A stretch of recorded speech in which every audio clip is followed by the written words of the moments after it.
Live from downtown Detroit, home of WDIV and Click on Detroit, Local 4 News at 11 starts now. We begin with a wet and windy night across Metro Detroit. A lot of activity throughout the night on Storm Tracker 4. Yeah, Ben's batting leadoff tonight with all these showers in our area, plus a cool down on the way, Ben. Yeah, guys, the stuff that's come through tonight almost done. We're seeing it on the far east side. So let's go to Storm Tracker 4 and watch just that sort of back edge move out of the area. The lightning strikes are gone, and even a lot of that rain is just sort of fizzled down to some light showers. Most of that there in Sanilac, St. Clair counties, and right along the Lake St. Clair shoreline. Still have that southwest wind, which could be bringing some at least light, low impact flooding to that south end of St. Clair County, and that's it. Once that leaves, we are done with the rain, at least for a while. More sunshine comes in tomorrow. High temperatures 68, so we're going back above average. This is the first of 2 days that we have in the forecast that will be above normal, and then that is it. Thursday, a cold front comes through, bringing shower chances, and then Friday, you see that thermometer on the impacts graphic. That is for the cold air. It will be the coldest of the season. We'll check those temperatures, find out just how chilly some of these mornings are going to get when we talk to you again in a few minutes. Guys? Okay, Ben. Breaking news just in from Detroit's east side. A 42-year-old woman has died after being shot. It happened on Longview Street near Outer Drive in Harper. Police say the woman was rushed to the hospital where she later died. Police have recovered a weapon at the scene but do not have any suspects in custody. 5 out of 6 men accused in the plot to kidnap Governor Whitmer are heading to court in Grand Rapids tomorrow. We're expecting to hear more about the plot and those men's backgrounds. But tonight, there's some pre-court maneuvering going on. Our Mara McDonald is live downtown. And Mara, one of those men is fighting for bond and citing sensitive medical information. Yeah, Jace, take a look at this. This is the motion that Caleb Frank's attorney has filed. And in it, it wants the judge to review information about him under what's called restricted access, which means the judge will know what's up, but the public won't. Those charged by the federal government are going to be in court tomorrow. Adam Fox from Grand Rapids, Ty Garbin from Heartland, Caleb Franks, Waterford, Daniel Harris, Lake Orion, and Brandon Caserta from Canton. The sixth, Barry Croft, who is in Delaware, is being transported back to Michigan. These 6 are accused of plotting to kidnap Whitmer outside her northern Michigan vacation home and had gone so far, according to the feds, to have conducted surveillance of the home. State police is in charge of my security, and I've never felt unsafe, so I'm keeping a regular schedule and I'm not going to be deterred. Whitmer has continued to go out and campaign for fellow Democrats since the plot broke. She knew there were threats, but she did not know the extent of them until all was revealed last Thursday. The likelihood of any federal judge granting these men bond is slim, so it's going to be extremely interesting to see whether what Caleb Frank's attorney is submitting under seal changes anything. Back here live, we expect those court appearances to start around 9:30 in the morning in Grand Rapids. As a reminder, there are no cameras allowed inside federal courtrooms, and I think we're all expecting to hear more detail out of the feds on exactly what they found and what these guys are accused of doing. We're live downtown tonight. I'm Mara McDonald. Back to you. Yeah, the entire nation going to be watching as this case moves forward. Thanks, Mara. Late tonight, Johnson & Johnson announcing it's pausing its COVID-19 vaccine trial after what it calls unexplained illness in one of its volunteers. The company won't say what the unexplained illness is specifically.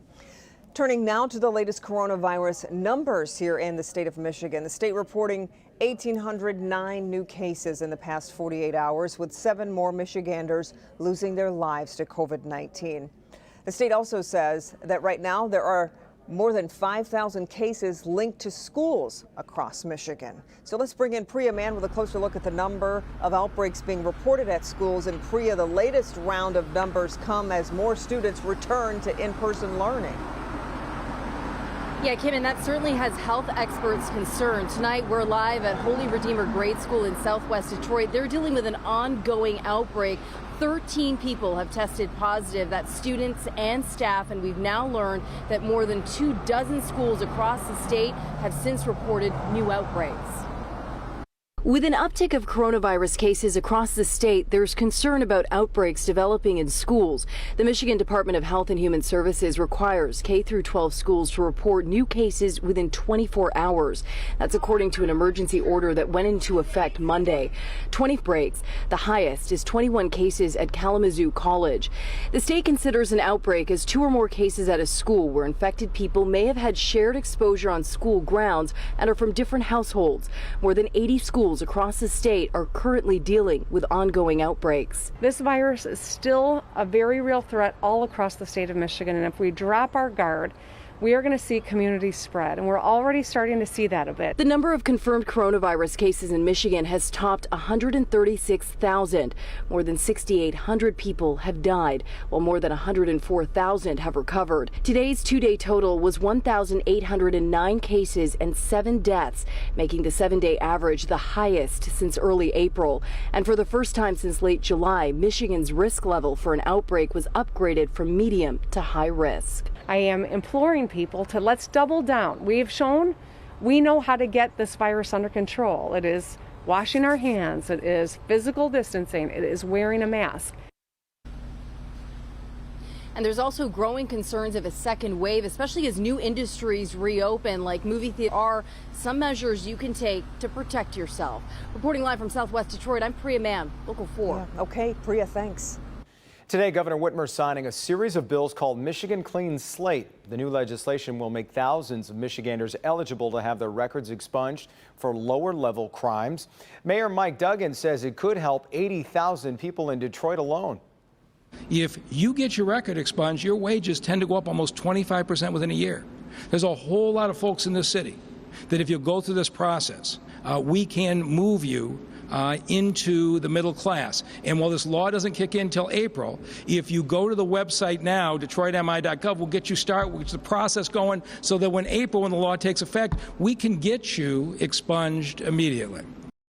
The bill creates an automatic process for setting aside eligible misdemeanors after 7 years and eligible felonies after 10 years. It will be another busy day in Washington tomorrow as senators hear directly from President Trump's Supreme Court pick, Judge Amy Coney Barrett. The Senate Judiciary Committee began its hearings today for the Supreme Court nomination. Republicans say they believe they have the votes they need to get Judge Barrett confirmed, and they want to do it before Election Day, which is just 22 days away. I believe Americans of all backgrounds deserve an independent Supreme Court that interprets our Constitution and laws as they are written. Unless something really dramatic happens, all Republicans will vote yes and all Democrats will vote no. By replacing Justice Ruth Bader Ginsburg with someone who will undo her legacy, President Trump is attempting to roll back Americans' rights for decades to come.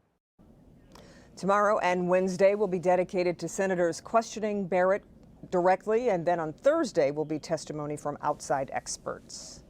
A deal is done to fix the Detroit riverfront where a dock collapsed, spilling contaminated soil into the river.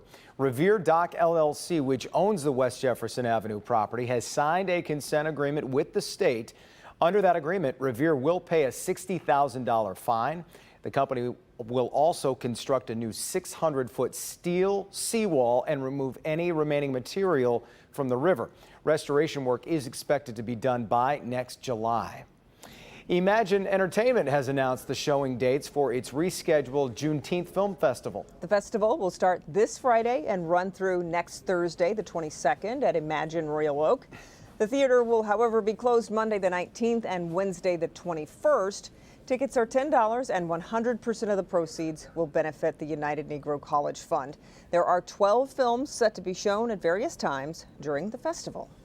Still ahead, President Trump is back on the campaign trail. His message to voters as he holds his first rally since his COVID diagnosis. But first, he's accused of shooting a young woman while lying in bed at her Oakland County home several months ago. How police finally tracked him down.